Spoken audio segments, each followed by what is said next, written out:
Hey guys, welcome to government jobs Gyan YouTube channel. Guys, आज की इस वीडियो में हम बात करेंगे यंत्र इंडिया लिमिटेड के new recruitment notification online form apply process के बारे में। जी हाँ दोस्तों, यंत्र इंडिया लिमिटेड YIL ने यहाँ पर ट्रेड अप्रेंटिस के 3,979 खाली पदों को भरने के लिए नोटिफिकेशन रिलीज कर दिया है। कैसे आप इस भर्ती में पार्टिसिपेट करने के लिए अपने फॉर्म अप्लाई कर सकते हो बिना कोई मिस्टेक किए हुए, इसकी पूरी जानकारी हम आपको स्टेप बाय स्टेप रजिस्ट्रेशन से लेकर प्रिंट तक इस वीडियो में देंगे। बस आपको इस वीडियो को स्किप किए बिना शुरू से लेकर एंड तक देखना है। उसके बाद वीडियो पसंद आए तो इसे लाइक और शेयर कर दें। चैनल पर नए हो तो इसे सब्सक्राइब कर लें। साथ ही साथ आपको फॉर्म अप्लाई करते हुए जो जो भी प्रॉब्लम फेस हो रही है उन सभी का हल आपको इस वीडियो में मिल जाएगा। तो बिना कोई वक्त गंवाए चलिए शुरू करते हैं। आपको इस वीडियो के डिस्क्रिप्शन बॉक्स में हमारी वेबसाइट IND-sarkari-naukri.in के इस पेज का लिंक मिल जाएगा। यहाँ पर आपको इस भर्ती के रिगार्डिंग सभी डिटेल्स प्रोवाइड करा दी गई है। यंत्र इंडिया लिमिटेड YIL ने यहाँ पर इंडियन ऑर्डिनेंस फैक्ट्री भारतीय आयुध निर्माणी के अंतर्गत ट्रेड अप्रेंटिस के 3,979 खाली पदों को भरने के लिए नोटिफिकेशन रिलीज कर दिया है, जिसमें ITI अप्रेंटिस के लिए 2,843 वैकेंसी है। नॉन ITI अप्रेंटिस के लिए 1,136 वैकेंसी है। आप 1 फरवरी 2026 से 3 मार्च 2026 तक अपने फॉर्म अप्लाई कर सकते हो। 8,000 से 9,000 के बीच में सैलरी आपको प्रोवाइड कराई जाएगी। नॉन ITI अप्रेंटिस के लिए आपका 10वीं क्लास पास आउट होना जरूरी है, कम से कम 50% मार्क्स के साथ, और 40% मार्क्स यहाँ पर आपके मैथ और साइंस सब्जेक्ट में होने चाहिए। और ITI अप्रेंटिस की पोस्ट पर अप्लाई करने के लिए आपका 10वीं क्लास पास आउट होना जरूरी है, प्लस ITI पास आउट होना जरूरी है, कम से कम 50% मार्क्स के साथ। 14 से 35 साल आपकी आयु सीमा होनी चाहिए। जनरल OBC के लिए 200 रुपये फीस है। SC ST PH EX serviceman women candidate के लिए मात्र 100 रुपये फीस है, जो कि आप ऑनलाइन मोड से जमा करा सकते हो। सिलेक्शन आपका बिना किसी एग्जाम के केवल मेरिट के आधार पर होगा। आप ऑल इंडिया से ऑनलाइन मोड में अप्लाई कर सकते हो। उसके लिए आपको इस पेज को नीचे स्क्रॉल डाउन करना है, इंपॉर्टेंट लिंक सेक्शन में आना है, ऑफिशियल नोटिफिकेशन PDF लिंक पर क्लिक करके इस भर्ती के नोटिफिकेशन को ओपन कर लेना है और इसमें से आपको पूरी डिटेल रीड कर लेनी है।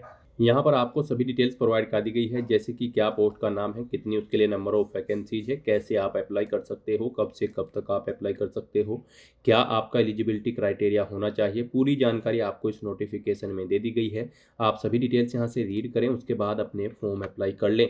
फॉर्म अप्लाई करने के लिए भी आपको हमारी वेबसाइट के इसी पेज पर ही अप्लाई ऑनलाइन का लिंक दिया गया है। जैसे ही आप इस लिंक पर क्लिक करेंगे, आपके सामने यंत्र इंडिया लिमिटेड का ये पोर्टल ओपन होगा। गाइड, यहाँ पर आपको इस फॉर्म को अप्लाई करने से पहले सभी जनरल इंस्ट्रक्शंस दे दिए गए हैं कि कैसे आप अपना रजिस्ट्रेशन कर सकते हो, और अन्य डिटेल्स आपको सभी यहाँ पर प्रोवाइड कर दी गई है। आपको सभी डिटेल्स यहाँ से केयरफुली चेकआउट करनी है। इस पेज को नीचे स्क्रॉल डाउन करना है और यहाँ पर अगर आपने पहले से रजिस्ट्रेशन कर रखा है तो आपको इस चेकबॉक्स को ओके करना है। ऑलरेडी रजिस्टर्ड की स्टेप पर क्लिक करना है। उसके बाद आपके सामने कुछ इस तरह से इंटरफेस ओपन होगा। अब यहाँ पर आपको अपनी रजिस्ट्रेशन ID एंटर करनी है, अपना पासवर्ड आपको एंटर करना है, ये कैप्चा कोड आपको यहाँ पर एंटर करना है और लॉगिन की स्टेप पर क्लिक करते हुए आपको लॉगिन करके अपना फॉर्म अप्लाई कर लेना है। और अगर आप इस भर्ती के लिए फर्स्ट टाइम अप्लाई करने जा रहे हो तो सबसे पहले यहाँ पर आपको अपना रजिस्ट्रेशन करना होगा। उसके लिए गाइज आपको न्यू रजिस्ट्रेशन की टैब दी गई है, आप इस पर क्लिक करें, आपके सामने रजिस्ट्रेशन का फॉर्म ओपन हो जाएगा। यहाँ पर अब आपको अपनी बेसिक इन्फॉर्मेशन प्रोवाइड कराते हुए अपना रजिस्ट्रेशन करना है। सबसे पहले यहाँ पर आपको अपना नाम एंटर करना है अपनी 10वीं की मार्कशीट के अकॉर्डिंग। फिर आपको अपने फादर या हस्बैंड का नाम एंटर करना है, अपनी मदर का नाम एंटर करना है। उसके बाद आपसे पूछा गया है आप नॉन ITI के लिए अप्लाई करना चाहते हैं या फिर एक्स ITI। आप अपने अकॉर्डिंग ऑप्शन सेलेक्ट करेंगे। एक्स ITI के लिए अगर आप अप्लाई करते हैं तो ITI कोर्स का ड्यूरेशन यहाँ पर आपको सेलेक्ट करना होगा, ईयर और मंथ में, कितने ईयर और मंथ में आपने कंप्लीट किया है। और अगर आप नॉन ITI के लिए अप्लाई करते हैं तो फिर आपके सामने ये ऑप्शन शो नहीं होगा। उसके बाद आपको अपनी कैटेगरी सिलेक्ट कर लेनी है।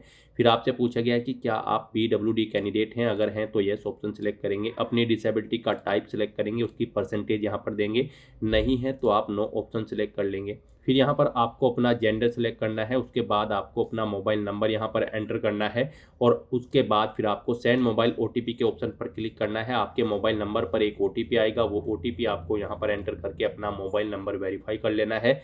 फिर आपको अपनी ईमेल ID एंटर करनी है, सेंड ईमेल OTP के ऑप्शन पर क्लिक करना है। ईमेल पर भी आपकी एक OTP आएगा, वो OTP आपको यहाँ पर एंटर करके अपनी ईमेल ID को भी वेरीफाई कर लेना है। उसके बाद गाइज आपको ये कैप्चा कोड यहाँ पर एंटर करना है और फिर आई एग्री के इस चेकबॉक्स को ओके करने के बाद सबमिट के इस ऑप्शन पर क्लिक कर देना है। फिर आपके सामने कुछ इस तरह से पॉपअप शो होगा। यहाँ पर रजिस्ट्रेशन में आपने जो भी डिटेल प्रोवाइड कराई है उनका पूरा प्रीव्यू आपको शो कर दिया गया है। आपको सभी डिटेल्स केयरफुली चेकआउट करनी है। कहीं पर कोई मिस्टेक है तो आप एडिट के ऑप्शन पर क्लिक करके एडिट कर सकते हैं, और अगर सभी चीज़ें ओके हैं तो बस यहाँ पर अब आपको कन्फर्म के इस ऑप्शन पर क्लिक करना है। इस तरह से यहाँ पर आपका रजिस्ट्रेशन सक्सेसफुली कंप्लीट हो जाएगा। आपको एक रजिस्ट्रेशन आईडी और पासवर्ड यहाँ पर प्रोवाइड करा दिया गया है। ये आईडी पासवर्ड आपके रजिस्टर्ड मोबाइल नंबर और ईमेल आईडी पर भी सबमिट कर दी गए हैं। अब आपको इन्हें केयरफुली नोट डाउन करके रख लेना है फ्यूचर यूज के लिए। और गाइस, यहाँ पर अब आपको ओके के इस ऑप्शन पर क्लिक करना है। फिर आपके सामने कुछ इस तरह से इंटरफेस ओपन होगा। अब आपको अपनी रजिस्ट्रेशन आईडी यहाँ पर एंटर करनी है, अपना पासवर्ड आपको एंटर करना है जो अभी अभी आपको प्रोवाइड कराया गया है। ये कैप्चा कोड आपको यहाँ पर एंटर करना है और लॉगिन के स्टेप पर क्लिक करके आपको लॉगिन कर लेना है। फर्स्ट टाइम लॉगिन करते हुए यहाँ पर आपको अपना पासवर्ड चेंज करना होगा। आपको अपनी रजिस्ट्रेशन आईडी यहाँ पर एंटर करनी है, अपनी डेट ऑफ बर्थ आपको सिलेक्ट कर लेनी है, अपना ओल्ड पासवर्ड आपको यहाँ पर एंटर करना है और फिर नया पासवर्ड यहाँ पर आपको क्रिएट करना है। इसके लिए आपको गाइडलाइन दी गई है। आपका पासवर्ड कम से कम 8 कैरेक्टर का होना चाहिए और ये अल्फा न्यूमेरिक फॉर्मेट में होना चाहिए। मीन्स आपके पासवर्ड में कम से कम एक अपर केस कैरेक्टर, एक लोअर केस कैरेक्टर, एक इंटीजर नंबर और एक स्पेशल कैरेक्टर जैसे कि @ हैश या फिर डॉलर होना चाहिए। इस फॉर्मेट में यहाँ पर आपको अपना पासवर्ड क्रिएट करना है। वही पासवर्ड आपको क्रिएट न्यू पासवर्ड फील्ड में एंटर करना है और फिर गाइज आपको यहाँ पर सबमिट के इस ऑप्शन पर क्लिक कर देना है। इस तरह से यहाँ पर आपका पासवर्ड चेंज हो जाएगा। आपको यहाँ पर न्यू पासवर्ड आपका जो आपने चेंज किया है वो शो कर दिया जाएगा। और गाइज, यहाँ पर अब आपको ओके के इस ऑप्शन पर क्लिक करना है। नेक्स्ट यहाँ पर आपको अपनी कॉन्टैक्ट डिटेल प्रोवाइड करनी है। यहाँ पर आप अपना पोस्टल एड्रेस एंटर करें। उसके बाद यहाँ पर आपसे पूछा गया है कि क्या आपका परमानेंट एड्रेस सेम है आपके पोस्टल एड्रेस के अकॉर्डिंग। अगर है तो आप येस के इस ऑप्शन पर क्लिक रहने देंगे और अगर डिफरेंट है तो आप नो के इस ऑप्शन पर क्लिक करें और यहाँ पर अपना परमानेंट एड्रेस एंटर कर दें। और उसके बाद फिर गाइज आपको यहाँ पर सबमिट के इस ऑप्शन पर क्लिक करना है। नेक्स्ट आपके सामने कुछ इस तरह से इंटरफेस ओपन होगा। अब यहाँ पर आपको अपना फॉर्म अप्लाई करने के लिए अप्लाई/एडिट के इस सेक्शन में इस ऑप्शन पर क्लिक करना है अपना फॉर्म अप्लाई करने के लिए। तो आप इस ऑप्शन पर क्लिक करें। नेक्स्ट आपके सामने कुछ इस तरह से इंटरफेस ओपन होगा। यहाँ पर आपका फॉर्म स्टार्ट हो चुका है। गाइज, यहाँ पर आपको इन 4 स्टेप को कंप्लीट करते हुए अपना फॉर्म फिल करना है। सबसे पहले यहाँ पर आपको अपनी पर्सनल डिटेल देनी है, फिर क्वालिफिकेशन की डिटेल, उसके बाद प्रीफ्रेंस की डिटेल और फिर डिक्लेयर करते हुए आपको अपना फॉर्म फिल कर देना है, सबमिट कर देना है। यहाँ पर पर्सनल डिटेल में आपकी कुछ डिटेल आपको ऑटोमेटिकली फिर मिलेगी जो आपने रजिस्ट्रेशन टाइम पे प्रोवाइड कराई थी। आपको इन्हें केयरफुली चेकआउट करना है। इस पेज को नीचे स्क्रॉल डाउन करना है और यहाँ पर आपको अपनी आइडेंटिटी कार्ड की डिटेल देनी है। यहाँ पर आपसे पूछा गया है कि क्या आपके पास आधार कार्ड है। अगर है तो आप इस ऑप्शन को सिलेक्ट करेंगे, अपना आधार नंबर देंगे। आधार इनरोलमेंट आईडी है तो इस ऑप्शन को सिलेक्ट करेंगे, इनरोलमेंट आईडी एंटर करेंगे। और अगर आपके पास आधार कार्ड भी नहीं है, इनरोलमेंट आईडी भी नहीं है तो आप सेकंड ऑप्शन को क्लिक करें। यहाँ पर फिर आप अपनी कोई अन्य आईडी सिलेक्ट करें जैसे कि वोटर आईडी या फिर पासपोर्ट या फिर ड्राइविंग लाइसेंस और उसका नंबर यहाँ पर आप एंटर कर दें। उसके बाद यहाँ पर आपको अपना फ़ोटो और सिग्नेचर अपलोड करने हैं।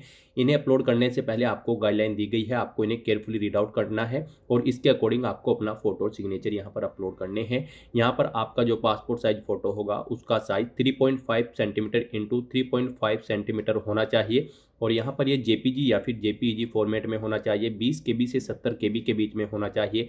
सिग्नेचर यहाँ पर आपके 3.5 सेंटीमीटर इंटू 3.5 सेंटीमीटर में होने चाहिए। यहाँ पर एक वाइट पेपर पर ब्लैक या फिर ब्लू इंक पेन से आपको अपने सिग्नेचर करने होंगे। कैपिटल लेटर्स में आपको अपने सिग्नेचर नहीं करने हैं। जेपीजी या फिर जेपीईजी फॉर्मेट में आपके सिग्नेचर होने चाहिए। 20 KB से 30 KB के बीच में फाइल का साइज होना चाहिए।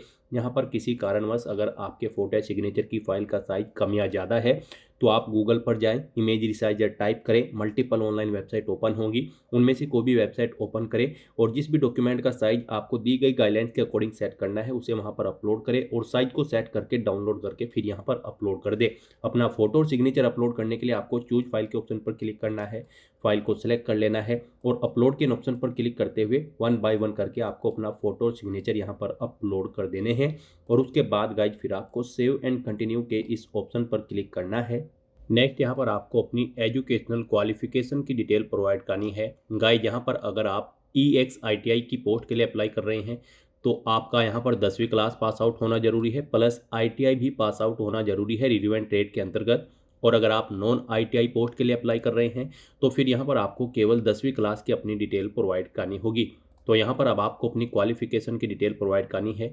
यहाँ पर 10वीं में सबसे पहले आपको बोर्ड का नाम देना है, जिस बोर्ड से आपने अपनी 10वीं क्लास पास आउट की है। फिर यहाँ पर आपको स्कूल का नाम देना है, जिस स्कूल से आपने अपनी 10वीं क्लास पास आउट की है। पासिंग ईयर यहाँ पर आपको सेलेक्ट करना है, कब आपने पास आउट किया है। उसके बाद यहाँ पर आपको अपनी 10वीं की मार्कशीट का नंबर देना है। रिजल्ट का टाइप बताना है, आपका रिजल्ट मार्क्स में था, CGPA में या फिर ग्रेड में, आप अपने अकॉर्डिंग ऑप्शन सेलेक्ट करेंगे। मार्क्स में अगर था तो आपने यहाँ पर कितने मार्क्स ऑब्टेन किए हैं साइंस में वो आप बताएं। उसके बाद यहाँ पर टोटल कितने मार्क्स थे जिसमें से आपने मार्क्स ऑब्टेन किए हैं वो आप एंटर करें। इनके अकॉर्डिंग यहाँ पर आपकी परसेंटेज कैलकुलेट करके आपको शो कर दी जाएगी। फिर आपने यहाँ पर मैथ में कितने मार्क्स ऑब्टेन किए हैं वो आप एंटर करेंगे। टोटल कितने मार्क्स थे जिसमें से आपने मार्क्स ऑब्टेन किए हैं वो आप एंटर करेंगे। इनके अकॉर्डिंग आपकी परसेंटेज यहाँ पर आपको शो कर दी जाएगी। आपके यहाँ पर साइंस और मैथ सब्जेक्ट में कम से कम 40% मार्क्स होने चाहिए। फिर यहाँ पर आपको अपने टोटल मार्क्स एंटर करने हैं 10वीं के जो आपने ऑब्टेन किए हैं, और उसके बाद यहाँ पर आपको टोटल मार्क्स देने हैं जिसमें से आपने मार्क्स ऑब्टेन किए हैं। यहाँ पर आप टोटल मार्क्स एंटर करेंगे। इन मार्क्स के अकॉर्डिंग यहाँ पर आपकी टोटल परसेंटेज कैलकुलेट करके आपको शो कर दी जाएगी। इस तरह से यहाँ पर आपको अपनी 10वीं क्लास की डिटेल प्रोवाइड कर देनी है। फिर यहाँ पर अगर आपने ITI भी पास आउट कर रखी है, आप ITI पोस्ट के लिए अप्लाई कर रहे हैं, तो आपको अपनी ITI की डिटेल भी देनी होगी। यहाँ पर आपको ट्रेड सेलेक्ट करनी होगी जिस ट्रेड में आपने अपनी ITI पास आउट की है। पासिंग ईयर यहाँ पर आपको सेलेक्ट करना होगा जब आपने अपनी ITI पास आउट की है। उसके बाद आपको अपने ITI का सर्टिफिकेट नंबर एंटर करना है, किस अथॉरिटी ने इशू किया है, NCVT या फिर SCVT, वो यहाँ पर आपको एंटर करना होगा। इंस्टीट्यूट का नाम देना होगा जिससे आपने अपनी ITI पास आउट की है।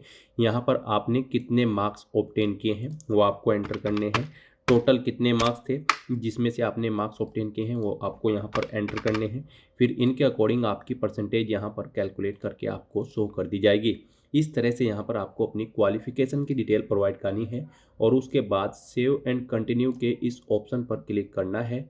नेक्स्ट यहाँ पर आपको अपनी प्रीफ्रेंस की डिटेल प्रोवाइड करनी है। सबसे पहले यहाँ पर आपको ट्रेड सेलेक्ट करनी है। आप अपनी चॉइस के अकॉर्डिंग ट्रेड सेलेक्ट करें। यहाँ पर आपको ऑप्शन देखने को मिल जाएंगे, पीछे जो आपने ITI की ट्रेड सेलेक्ट की है उसके अकॉर्डिंग आपको ऑप्शन मिलेंगे, आप ऑप्शन सेलेक्ट करें। उसके बाद यहाँ पर आप फैक्ट्री सेलेक्ट करें, किस फैक्ट्री के अंतर्गत आप यहाँ पर इस भर्ती के लिए अप्लाई करना चाहते हैं। आप अपनी चॉइस के अकॉर्डिंग यहाँ पर कोई भी फैक्ट्री सेलेक्ट करें और फिर गाइड यहाँ पर आप सेव एंड कंटिन्यू के इस ऑप्शन पर क्लिक कर दें। नेक्स्ट यहाँ पर आपको अपने डॉक्यूमेंट अपलोड करने हैं। यहाँ पर आपको अपना आधार कार्ड या फिर आइडेंटिटी कार्ड कोई भी अपलोड करना है। उसके बाद आपको अपनी 10वीं की मार्कशीट यहाँ पर अपलोड करनी है। फिर यहाँ पर आप अगर ITI पोस्ट के लिए अप्लाई कर रहे हैं तो आपको अपने ITI के सभी सेमेस्टर या फिर ईयर वाइज जो मार्कशीट है वो यहाँ पर आपको अपलोड करनी है। अपना ITI का ट्रेड सर्टिफिकेट यहाँ पर आपको अपलोड करना है और उसके बाद यहाँ पर आपको अपना कास्ट सर्टिफिकेट अपलोड करना है अगर आप रिजर्व कैटेगरी से बिलोंग करते हैं। इन डॉक्यूमेंट्स को अपलोड करने के लिए आपको यहाँ पर गाइडलाइन दी गई है। आपको दी गई गाइडलाइंस के अकॉर्डिंग ही इन डॉक्यूमेंट को अपलोड करना है। आपके डॉक्यूमेंट यहाँ पर PDF या फिर JPG या फिर JPEG फॉर्मेट में होने चाहिए। 100 KB से 200 KB के बीच में होने चाहिए। तो अपने इन डॉक्यूमेंट्स को अपलोड करने के लिए आपको चूज फाइल के ऑप्शन पर क्लिक करना है, फाइल को सिलेक्ट कर लेना है और अपलोड के इन ऑप्शन पर क्लिक करते हुए यहाँ पर आपको 1 बाय 1 करके अपने इन सभी डॉक्यूमेंट्स को यहाँ पर अपलोड कर देना है। उसके बाद आपको डिक्लेरेशन सेक्शन में आना है, इन डिटेल्स को रीड आउट करना है। फिर आपको I accept that I have gone through all the instructions के सामने इस चेकबॉक्स को ओके करना है और उसके बाद गाइड आपको यहाँ पर फाइनल सबमिट के इस ऑप्शन पर क्लिक कर देना है। फिर आपके सामने ये पॉपअप शो होगा।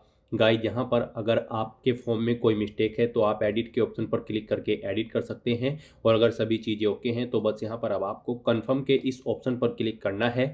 नेक्स्ट यहाँ पर आपको आपके एप्लीकेशन फॉर्म का पूरा प्रीव्यू शो कर दिया गया है। आपको सभी डिटेल्स केयरफुली चेकआउट करनी है। इस पेज को नीचे स्क्रॉल डाउन करना है।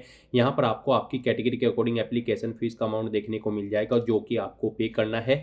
और गाइस यहाँ पर अगर कोई मिस्टेक है तो आप एडिट के इस ऑप्शन पर क्लिक करके अपने फॉर्म में एडिट कर सकते हो और अगर सभी चीज़ें ओके हैं तो बस यहाँ पर अब आपको कन्फर्म के इस ऑप्शन पर क्लिक कर देना है। इस तरह से यहाँ पर आपका एप्लीकेशन फॉर्म सक्सेसफुली सबमिट हो जाएगा, आपको आपके डैशबोर्ड में टैग कर दिया जाएगा। यहाँ पर आप चेकआउट कर सकते हो, आपका जो फॉर्म फिल करने का स्टेप था ये ग्रीन कलर में ओके शो कर दिया जाएगा, यानी कि आपका फॉर्म सबमिट हो चुका है। आपका फॉर्म तो सबमिट हो चुका है, लेकिन कंसीडर इसे आपके फीस पेमेंट के बाद ही किया जाएगा। तो यहाँ पर अब आपको अपना फीस पेमेंट करना है, उसके लिए आपको पेमेंट के इस सेक्शन में अब इस ऑप्शन पर क्लिक करना है। फिर आपके सामने कुछ इस तरह से इंटरफेस शो होगा। अब यहाँ पर आपको आपकी कैटेगरी के अकॉर्डिंग एप्लीकेशन फीस का अमाउंट देखने को मिल जाएगा। गाइस यहाँ पर जनरल ओबीसी के लिए 200 रुपये प्लस जीएसटी फीस है और रिजर्व कैटेगरी के लिए 100 रुपये प्लस जीएसटी फीस है। तो यहाँ पर आपको आपकी कैटेगरी के अकॉर्डिंग एप्लीकेशन फीस का अमाउंट देखने को मिल जाएगा। यहाँ पर अब आपको अपना फीस पेमेंट करने के लिए क्लिक टू प्रोसीड के इस ऑप्शन पर क्लिक करना है। इस चेकबॉक्स को ओके करने के बाद फिर यहाँ पर आपको फीस पेमेंट के इस इंटरफेस पर डायरेक्ट कर दिया जाएगा। यहाँ पर आप debit card, credit card, SBI corporate credit card, banking, net banking, UPI wallet या फिर एनईएफटी के माध्यम से अपना फीस पेमेंट कर सकते हो। यहाँ पर आपके लिए सबसे बेस्ट और ईजी ऑप्शन यूपीआई का रहेगा। आप यूपीआई के इस ऑप्शन पर क्लिक करें, उसके बाद यूपीआई क्यूआर के इस ऑप्शन पर क्लिक करें और फिर गाइज आप पे नाउ के इस ऑप्शन पर क्लिक कर दें। उसके बाद आपके सामने ये क्यूआर कोड शो होगा, आप इसे अपने यूपीआई से स्कैन करें और अपना फीस पेमेंट कर दें। सक्सेसफुली फीस पेमेंट करने के बाद यहाँ पर आपके एप्लीकेशन फॉर्म की सभी टास्क कंप्लीट हो जाएगी। उसके बाद आपको फिर आपके डैशबोर्ड में टैग कर दिया जाएगा। सक्सेसफुली फीस पेमेंट करने के बाद आपको अपने डैशबोर्ड में आकर प्रिंट एप्लीकेशन के इस सेक्शन में यहाँ पर इस ऑप्शन पर क्लिक करके अपने एप्लीकेशन फॉर्म का एक हार्ड कॉपी प्रिंट आउट ले लेना है फ्यूचर यूज के लिए, फ्यूचर रेफरेंस के लिए।